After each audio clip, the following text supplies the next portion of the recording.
It is almost 11 a.m. in Singapore and Shanghai. Welcome to Bloomberg Markets Asia. I'm Haslinda Amin. Here are the top stories. Chinese shares poised to enter a bull market as authorities roll out fresh property easing steps as part of the stimulus barrage. Japanese equities stumble, though. Investors caught wrong-footed by Shigeru Ishiba's surprise victory in the ruling party's leadership race.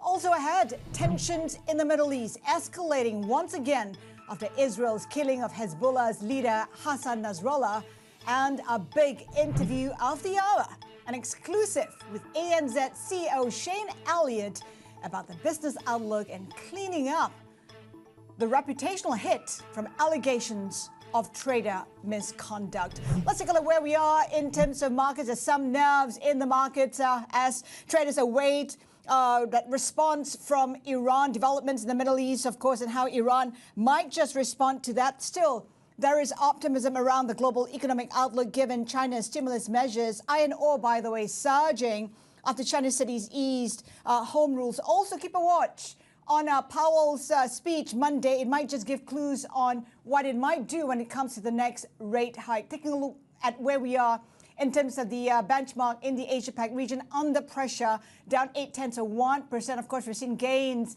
in the last several days. So today's perhaps is a correction in the market. Dollar index currently flat, 12.19.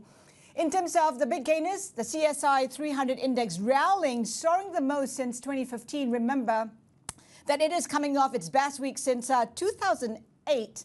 Chinese stocks, by the way, have added about $1.3 trillion to their market cap. The Hang Seng not to be outdone, currently up by 1.8%. Take a look where we are in terms of those developers index surging more than 10% as we speak on that move that we're seeing in terms of how Chinese cities are easing those home rules. Let's dig deeper into the fresh rally and bring in our Asia equities reporter, Winnie Xu. Winnie, what are you hearing from investors in terms of that momentum in China? Is it sustainable? Yeah, it's just such an exciting time right now. We see the CSI 300 actually headed for a bull market and having its best day since 2015. So people are very kind of just rushing into this rally, and you know, most of them say that right now it's more of a trade instead of a re-rate. But because there's so much driven by the stimulus, a lot of them are actually saying that there's more leg up based on how low the valuation is right now and how underweight the global markets or global portfolios are for Chinese stocks. And it's actually, while you know, it's a lot of positioning before the holiday that's coming up tomorrow, it is actually more sustainable than some of the other surges that we saw earlier this year because, again, we're seeing more support from the government, and that is the direct support for both the property market and the equity market. And that's why you're seeing today, as you mentioned, developers, the property stocks, and also the brokerages are just surging a lot. And over the weekend, we're hearing even for some of the local individual brokerages, they're saying that they had to open 24/7 services because there's just so much demand ahead of the holiday. So the strong momentum is there, and it might not be as sustainable because it's not a re-rate yet. However, people are saying that it's more sustainable than previous ones. So there's more conviction. You got to wonder, though, whether it's enough to reverse the sentiment among international investors. That's a great question, and I think that is something that people are trying to figure out to see if there's going to be more policy follow through after the holiday. So the holiday period is going to be quite key because we're going to see if consumption is going to come back, if people are willing to spend that money to put that into whether it's property or to put that into spending. So we're hearing that while some of the investors are rotating within their China funds, it still takes them more time to decide if they want to add more Chinese exposures to their original funds. And in order for that to happen, it's going to take, again, to see more follow through in the coming couple weeks, and also stronger economic data. Well, we're also taking a look in terms of Japan, right? It is a stronger yen weighing on exporters, and we also have that surprise win by Ishiba. I mean, how is this going to play out in the market? Right. So that is another big contrast from what the strength that we're seeing in Chinese market right now. So a pretty ugly day for Japanese stocks. And like you said, it was a big surprise. Even in the Tokyo newsroom on Friday, people were just caught up by this big change, and we saw the yen weaken at the beginning and then surge back up. So that pushed a lot of investors to having to unwind a lot of their trades today, and that's weighing on the overall market. One bright spot that we're seeing is the banks sector, because we know that Ishiba, he did mention that he is supportive of the rate hike path for the Bank of Japan. So a lot of people are then pricing in for more wins for the profits of banks. So that's one bright area. Another area is the defense stocks, because he was the ex-defense minister, and he says that he puts a lot of focus on the strength of Japanese military force. Right. So that's going to benefit as well. All right. He did talk about having an Asian nature. Yes. Winnie, thank you so much for that. Asia equities reporter Winnie Xu, right here in the Lion City. And the persistent weakness in China's economy continuing, with both the official and China manufacturing PMI gauges in contraction. This gave further clues to why the government has swung into action to support growth. Bloomberg Economics says the key will be how Beijing implements the bonanza of stimulus that lifted markets. Let's get more analysis on China's PMI. Our senior reporter for the Chinese economy and government, James Mega, joins us now. And James, of course, that PMI better than expected, but still not good enough. No, and this is obviously September data, so this is data that was collected before the stimulus announced by the government. We also had consumer confidence data came out last night or yesterday, and that showed that confidence in August was the lowest it had been since late 2022. So those sort of two things show you, I guess, give you an indication about why the government has come out with these quite substantial announcements over the last week. You've got very weak consumer confidence, you've got weak manufacturing output data, and prices are still falling. And I think it's all those things together. Plus, the Fed just cut rates, so that gave the PBOC an opportunity to announce the stimulus they did last Tuesday. Of course, there's optimism now as well, because China seems to be following through with the promises. Chinese cities easing on those home curbs. How significant is this? How much conviction is there, James? I think it's important to make clear that so far we haven't actually seen real stimulus, like extra spending from the government. What we're seeing so far is you have the PBOC cutting rates and RRR, which is what they'd already announced they were going to do earlier in the Zolan, the head of the Monetary Policy Department, PBOC, said in early September that's what they were going to do, and that's what happened on Tuesday. You're then seeing these housing market changes, so cities reducing the requirements on who can buy a house and how much interest rate, how much they have to put down as a down payment. But you haven't actually seen the Ministry of Finance come out yet with new spending pledges and new borrowing pledges. I think that's really going to be key. So far we've seen a lot of monetary policy changes. We've seen these housing policy changes, which may lead to some rebound in the housing market, may slow down the fall in housing market stocks. The really key stimulus thing is going to be how much extra money does the government spend and how quickly do they spend it. And so far, last week at least, the Ministry of Finance has been absent from this discussion. So the Politburo meeting on Thursday said that the Ministry of Finance, the government fiscal spending is going to have to step up now, but we haven't seen any details of that yet. And I think that's really going to be key. And coming out of the holiday, so the week after next week after we come out of the holiday, and people have had time to sort of consider all the different things. If MOF hasn't come out with a real spending plan by that time, I think there may be a sort of people pulling back from the exuberance and euphoria you're seeing in the stock market right now. We'll track that spending plan. James, thank you so much for that. Bloomberg Chinese economy and government senior reporter James Mega, thank you. Now, still ahead this hour, our exclusive interview with ANZ Group CEO Shane Elliott. We'll discuss the Australian lender's outlook and business strategy. But first, the latest on rising tensions in the Middle East after the killing of Hezbollah leader Nasser Nasrallah. Keep it here with us. This is Bloomberg.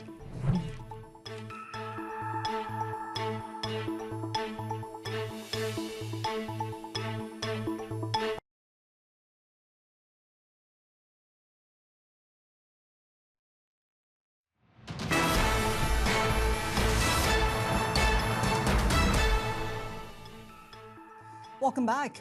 A suspected Israeli attack hit an apartment building in central Beirut on Monday morning, the first such strike in the heart of the Lebanese capital in almost a year of conflict. Israel has been ramping up its challenge to Iran following Friday's killing of Hezbollah leader Hassan Nasrallah in southern Beirut. For more, let's bring in Horizon's Middle East and Africa anchor Jumana Basechi in Dubai. Ju, talk to us more about the implications of the death of Nasrallah. Well, Haslinda, many people are referring to that quote from Lenin. There are decades in which nothing happens and then weeks where decades happen. And that is precisely what we have witnessed over the last 10 days in Lebanon. The killing of the leader of Hezbollah, Hassan Nasrallah, marks a seismic event, not just for Lebanon, but for the region as a whole. He has been a figurehead over regional politics, the head of Hezbollah, which is the crown jewel of Iran's axis of resistance around the region, looming large over political considerations. Lebanon, of course, had built up a massive military force that was situated primarily in South Lebanon over the course of the last 2 decades or so. His killing marks a new chapter, and lots of questions remain at this point as to whether or not Hezbollah can regroup after the huge beating that they've taken over the last couple of weeks with the wiping out of some of their senior commanders, not just Hassan Nasrallah, but a dozen others from senior ranks within their key military segments, but also the injury of those 3,000 Hezbollah commanders a couple of weeks ago with those explosive devices going off. And the question is whether or not they're going to have the ability to regroup and continue with the attacks that they have been launching at northern Israel. Now, you have to remember, from Israel's perspective, the reason that they have now refocused their efforts on the northern border and specifically on Lebanon is because they want to regain security in the north. And at this point, and if you look at the intensification still of airstrikes that have taken place even after the killing of Nasrallah over the weekend, there doesn't seem to be any signs at all that things are looking to de-escalate, even though the international community continues to call for a ceasefire. And we heard from the Lebanese Prime Minister himself, Najib Mikati, over the weekend saying that he too would like to see a ceasefire as well. Jew market in trepidation, wondering how Iran might respond. What's the possibility of retaliation?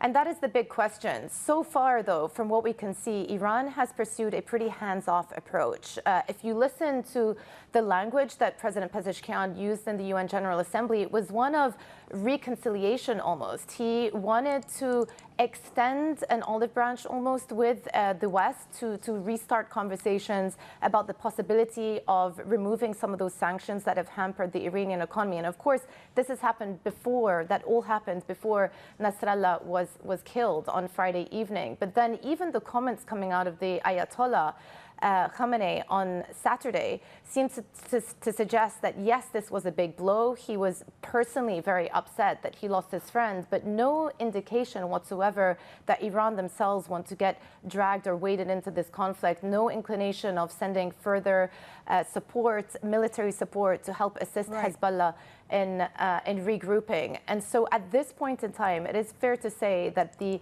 stance pursued by Iran has still been pretty hands-off. And of course, that may change. The calculus may change in coming weeks. But for now, it appears to be that they want to remain distant from what is going on.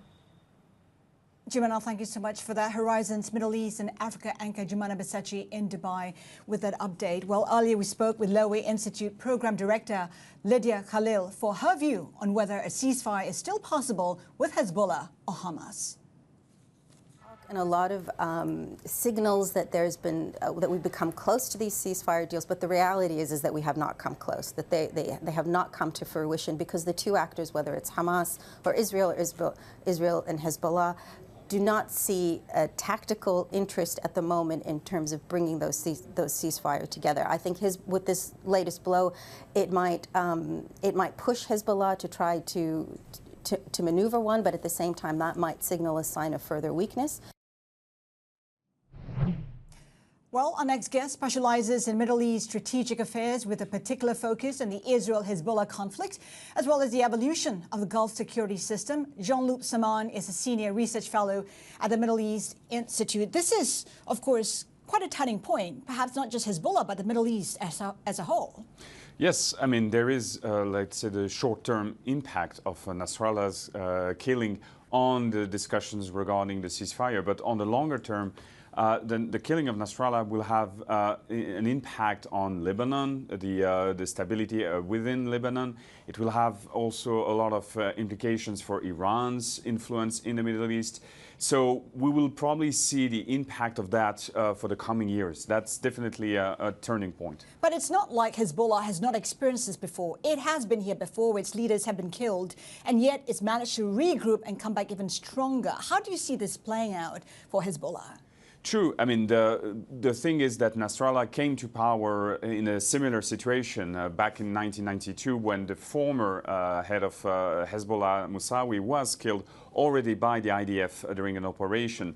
But Nasrallah had been almost an element of stability for Hezbollah and to a certain extent inside Lebanon because he was part of the political scene for so long.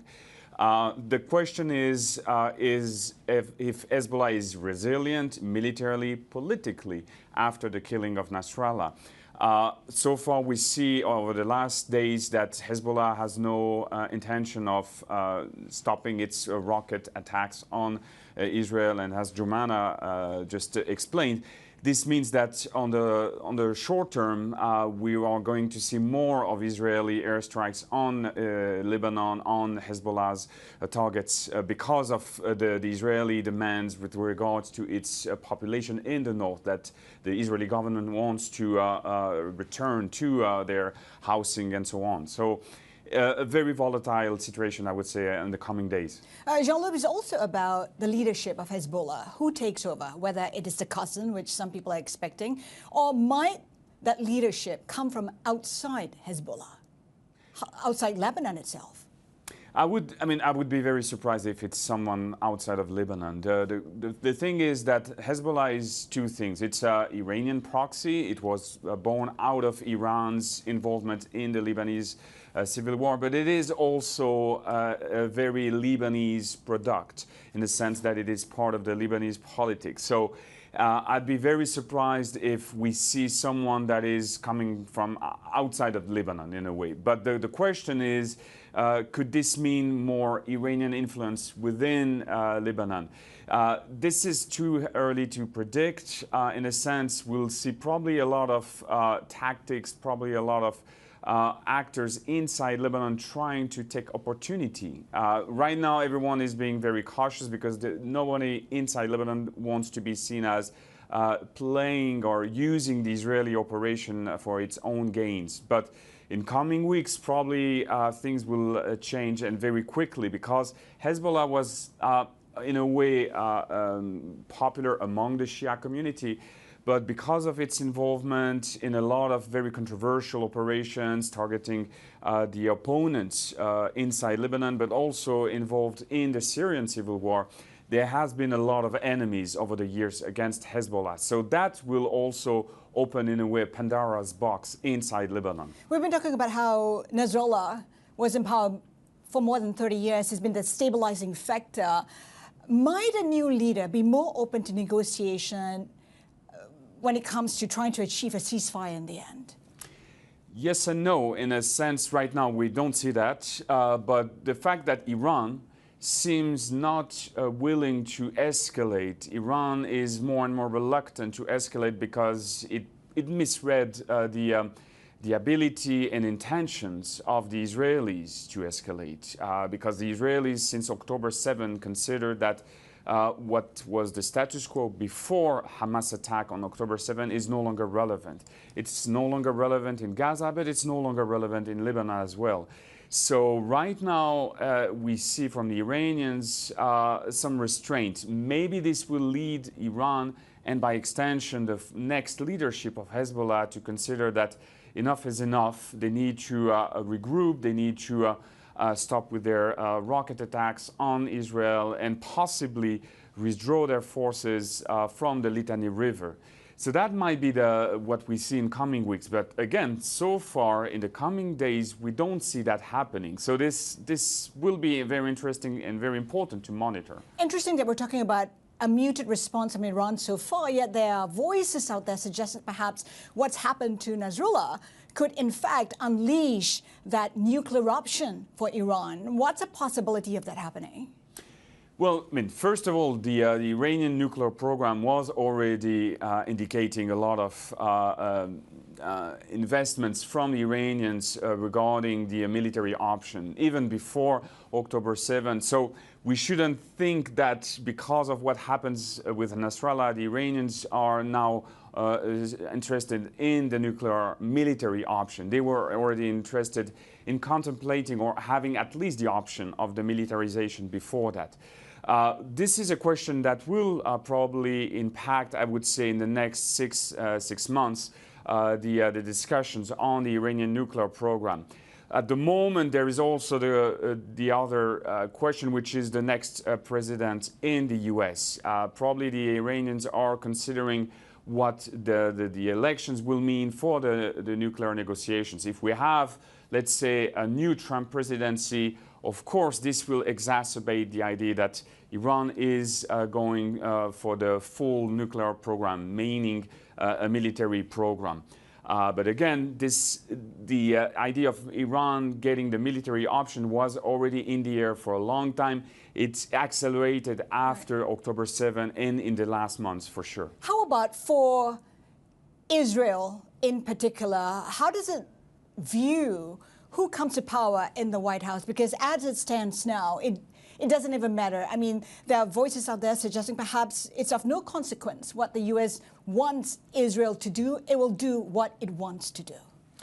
I agree to a certain extent, in the sense that if we look only at, let's say, the U.S. military support to Israel, there's no real difference between what the Biden administration is doing and what, let's say, a Trump administration would do. Probably the rhetoric of a Harris administration would be different, and we would see more pressure in some ways on Israel regarding Gaza, but not regarding Lebanon, because Lebanon so far is not a contentious issue between the US and Israel. It might become in the coming months if there's, for instance, a ground incursion. But for the moment, it's more on the Gaza issue that we see contentious rhetoric. Right. But beyond that, with regards to military support, so far a lot of continuity is to be predicted. Jean-Loup, we have to leave it there. Great conversation here. Jean-Loup Simon of the Middle East Institute. Plenty more ahead. Keep here with us. This is Bloomberg.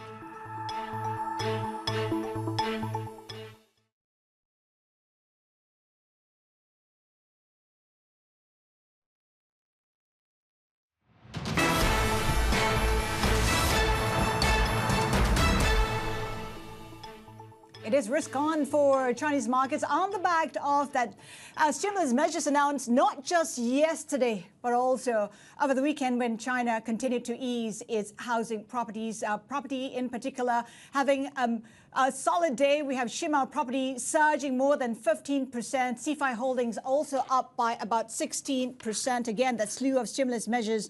And over the weekend, Chinese cities easing home buying rules. Chinese stocks soaring the most since 2015, coming off its best week since 2008. Coming up, our exclusive with ANZ Group CEO. Keep it here with us. This is Bloomberg.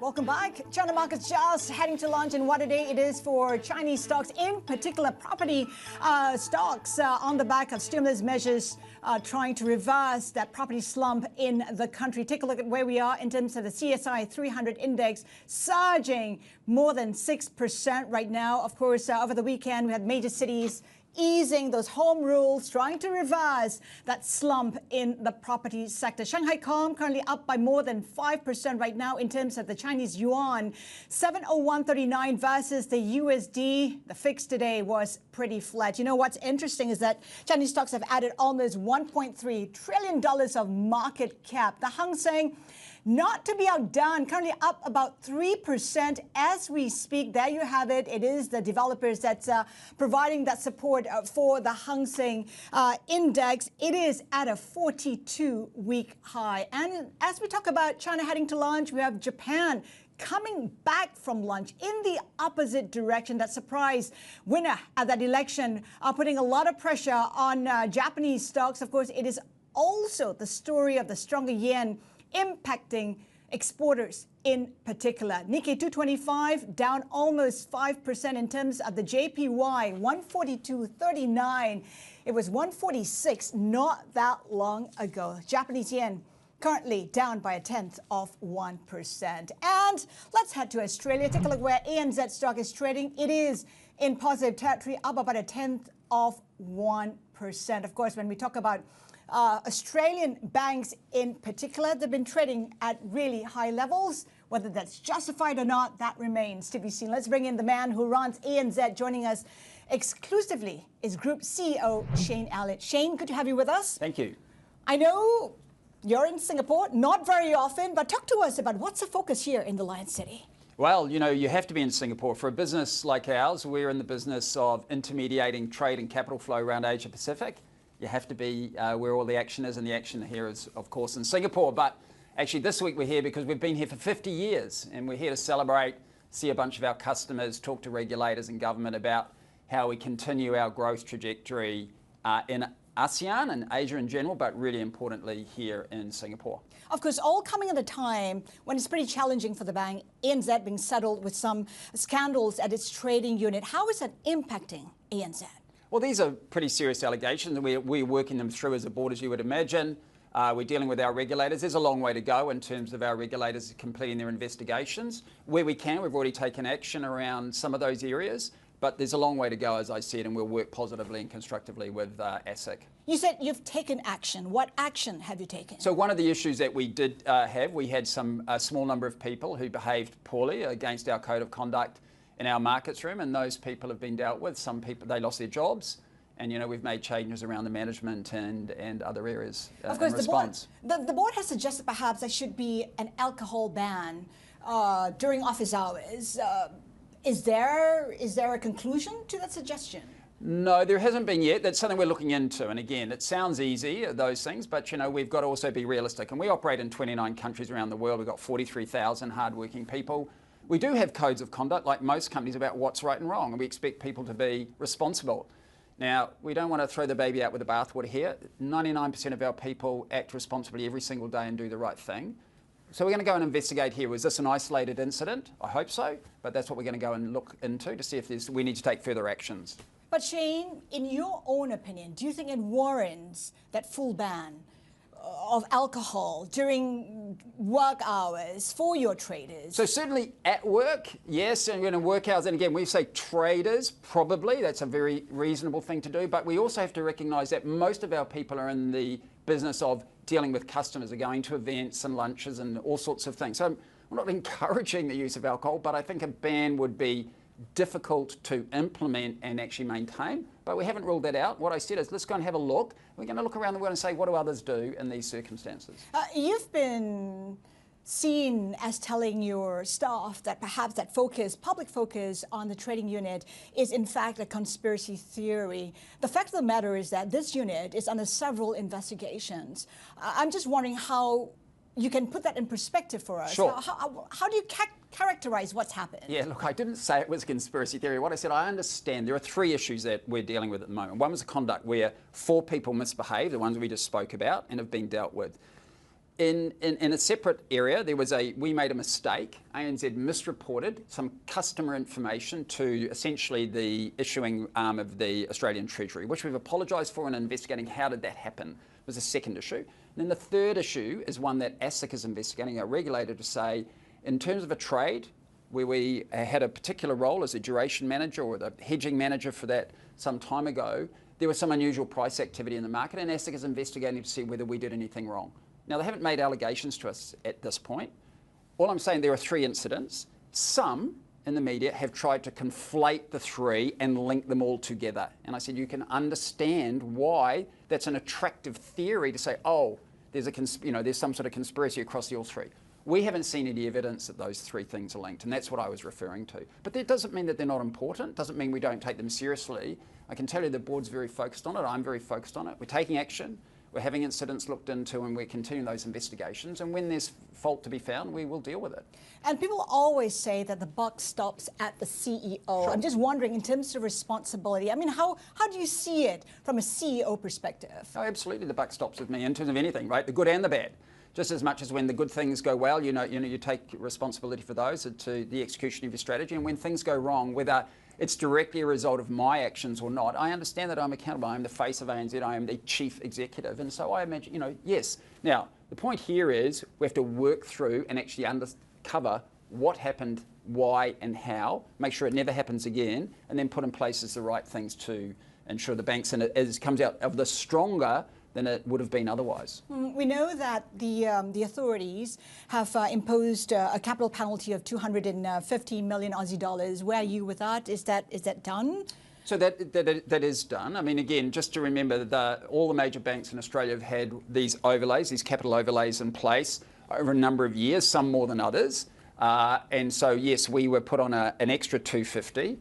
We already had 500 like some of the other banks, and that was in response to non-financial risk management. So it wasn't particularly about the issues you and I just were talking about. There were some concerns that our regulator had about the speed at which we were implementing changes around our non-financial risk management, and they've penalised us because we're not making the progress that we had hoped at this point.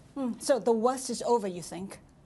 Well, I hope so, and I believe it is, and I know that the bank and we are doing everything that we can to put things right in terms of those matters that I referred to, but also around non-financial risk management, which we absolutely take very seriously and have been working really hard to, if we stand back, whenever I've been here before talking about ANZ, a lot of our journey over the last 8 years has been to simplify and de-risk the organisation. We've made a lot of progress in that in terms of the businesses we've sold, exited, reduced the risk profile, and we can see a lot of that evidence in our results actually, particularly when you talk about financial risk, credit losses. I mean, we're at, remarkably stronger balance sheet and a much better performance across the board. However, there are still some areas where we need to do work, and one of them is in non-financial risk. And you talked earlier about internal investigation. When do you expect that to be done? Is there a timeline you can share? Yes, so there's a series of there's a series of investigations, some smaller, so there's not a big investigation, there's a series of them depending what the matters are. Some of those are going to be finished in the next couple of months. I imagine some will drift into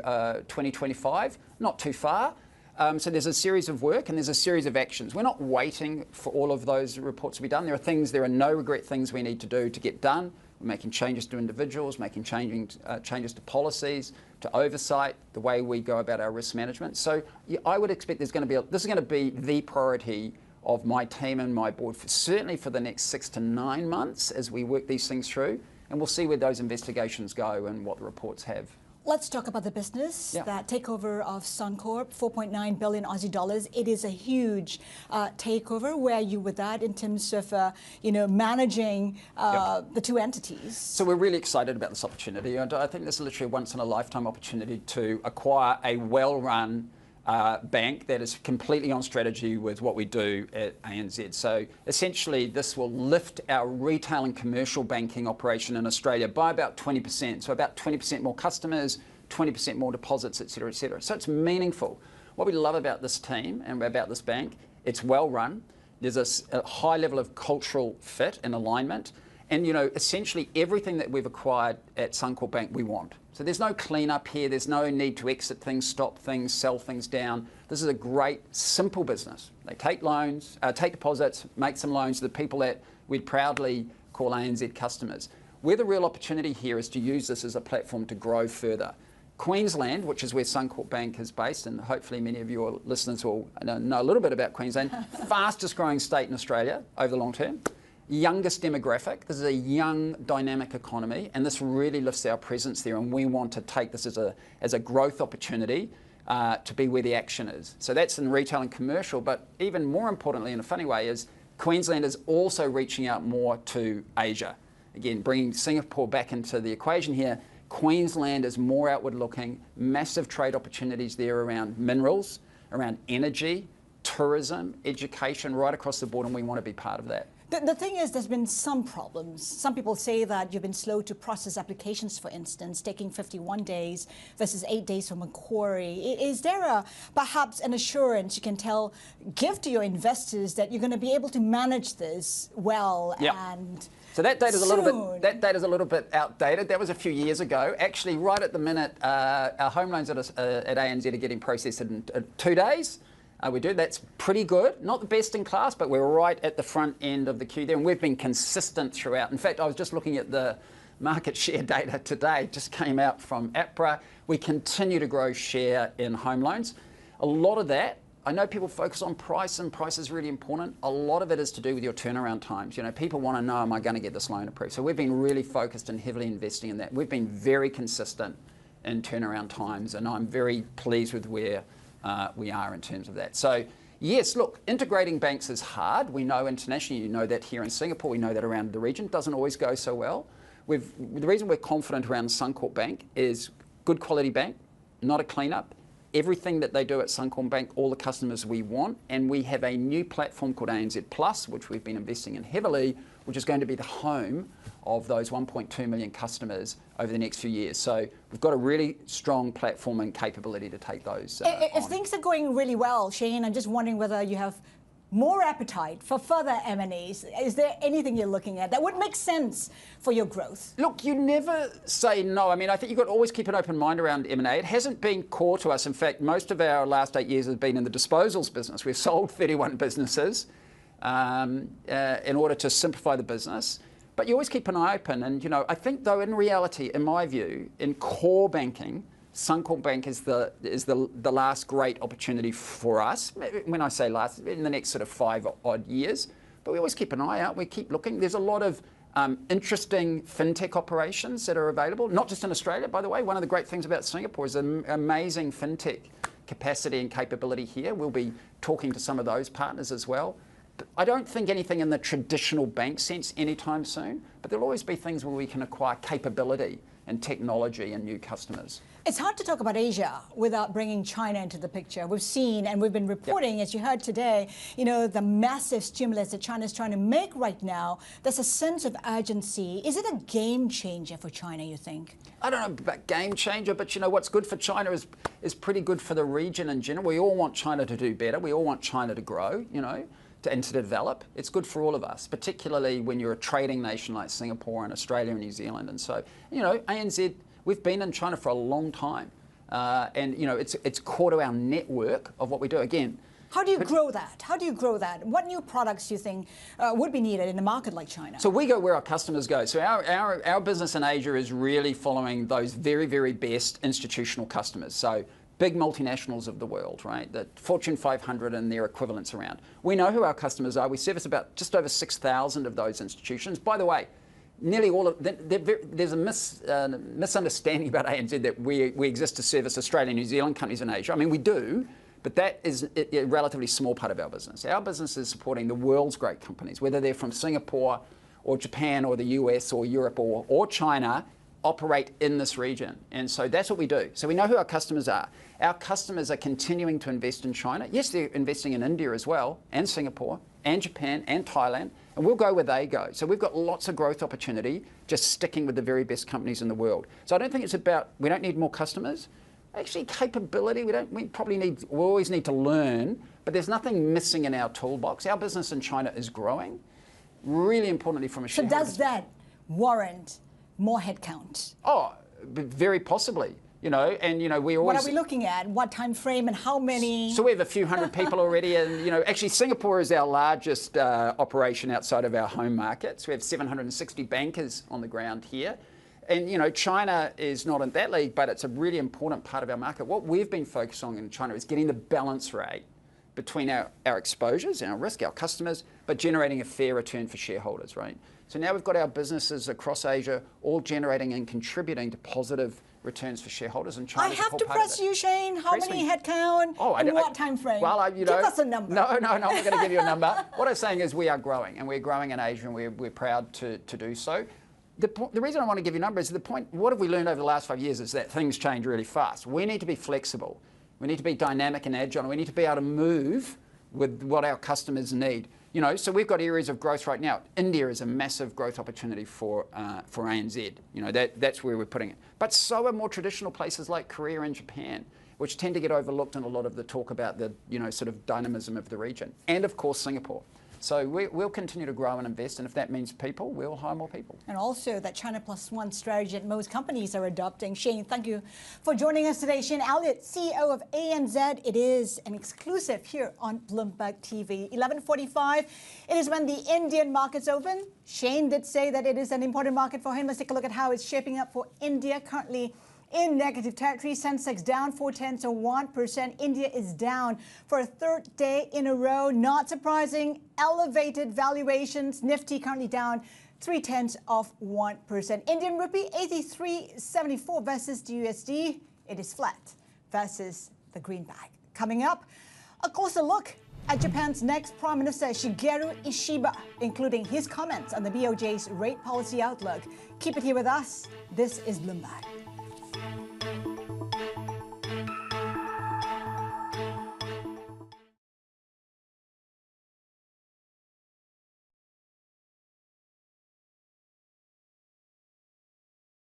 Right, Japan under pressure on that surprise win by Ishiba. It is currently looking like this in terms of the Nikkei 225, currently down by 4.6%, extending its decline for the day. The topic's also under pressure. In terms of the yen, 142.43, it is currently down about 0.1%. Of course, that strength in the yen has weighed on exporters in recent days. Well, Japan's incoming prime minister is reportedly considering a general election within a month following his surprise victory as ruling party leader. NHK says Shigeru Ishiba could call a vote for October 27th. Bloomberg's Japan economy and government reporter Alistair Gale joins us now from Tokyo. Alistair, what do we know? Well, what we know is what you've just shown. The media reports say that Ishiba is going to call an election on October the 27th. We may find out later today if that's indeed the case. He is scheduled to join a press conference by some of the senior figures in the party, so he may take that opportunity to let us know. Of course, you know, Ishiba probably wants to move quite quickly. He's got a lot of public support. He was probably the most popular candidate amongst the 9 who contested the LDP leadership election. And so he wants to move quickly to kind of lock in those gains to get a mandate from the public. So doing something around the end of October seems to make sense. He is popular. We're also wondering, as far as the market's concerned, how that cabinet might look like, the role or perhaps the choice of the finance minister. Are there rumblings out there? Are there suggestions out there? Well, we have a pretty good idea, actually, of what the cabinet is going to look like. You know, over the weekend, there's been lots of media reporting here about who's going to be in. The finance minister, we believe, is going to be Katsunobu Kato, who used to be the top government spokesman. He's also been health minister. He was one of the candidates in the LDP election, and he has a background in finance issues as well. So he seems to be someone that Ishiba's looking to as a kind of a veteran, a steady hand that's good at communicating, can articulate well, not scare markets too much. So that's who we're expecting to be finance minister. Most of the other cabinet positions are really kind of similar figures, people who've been around the party for a long time, share similar views to Ishiba. And so it's really a consistency cabinet, not a whole lot of kind of radical views amongst the people that he selected. How about in terms of policies he might implement? He's talked before about how he wants to fight deflation. He wants to raise wages. That's right. I mean, what we think is going to happen is it's essentially going to be a continuation of the outgoing Kishida administration in terms of the broad brushstrokes of policy. You know, Kishida talked about defeating deflation, raising wages. Ishiba said he will carry on that work. He wants more of personal savings to be put into investment, you know, more money from taken out from under the mattress and put into the stock market by average Japanese people. You know, he did say before the campaign started that he thought it was fine that the BOJ was on a policy normalization course, but he was interviewed yesterday and he said that he was looking for the BOJ to support growth. It was not the right time to be talking about interest rate rises. So he's dialed back his views a little bit there. But we think that essentially he's going to be a continuation of the Kishida approach of respecting BOJ independence and realizing that, you know, there's also an inflation fight here. And so that's what the BOJ is kind of trying to deal with. So we'll be watching for more of his comments in the next few days. Alistair, great insights. Bloomberg's Japan economy and government reporter Alistair Gale in Tokyo. Plenty more ahead. Keep it here with us. This is Bloomberg.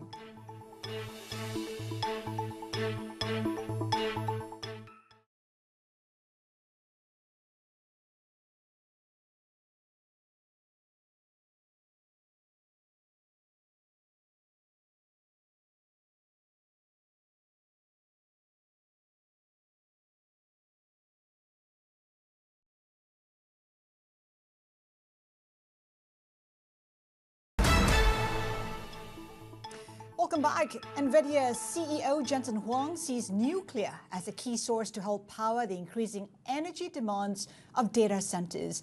Speaking exclusively with Bloomberg, Huang also discussed how his company is managing customer demands in China against growing chip export tensions with the U.S.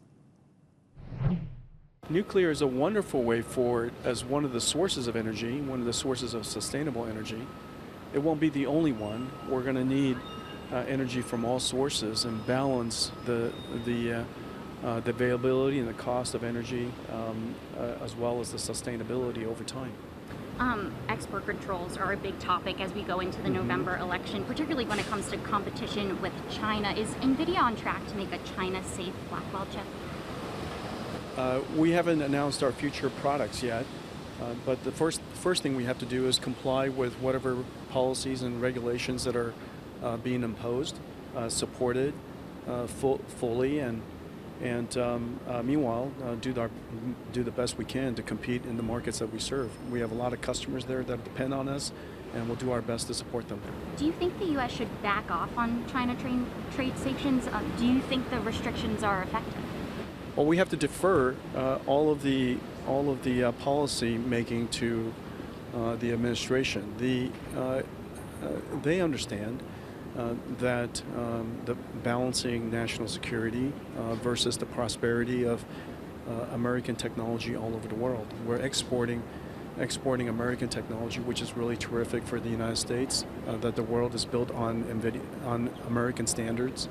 NVIDIA is an American company, and our government and the administration would love to see us succeed. And so finding the right balance is very difficult to do, but they're doing a wonderful job. I'm curious, have you been in touch with either of the campaigns to counsel them on this technology? No, my focus is to build our company, and I trust that they're going to do the best thing for our country. NVIDIA CEO Jensen Huang speaking exclusively with Bloomberg. While in the markets, we're seeing a strong rally both in China and in Hong Kong on the back of additional stimulus measures to support not just the economy, but also the property sector in particular. Hang Seng up 3%, HS Tech surging more than 7%.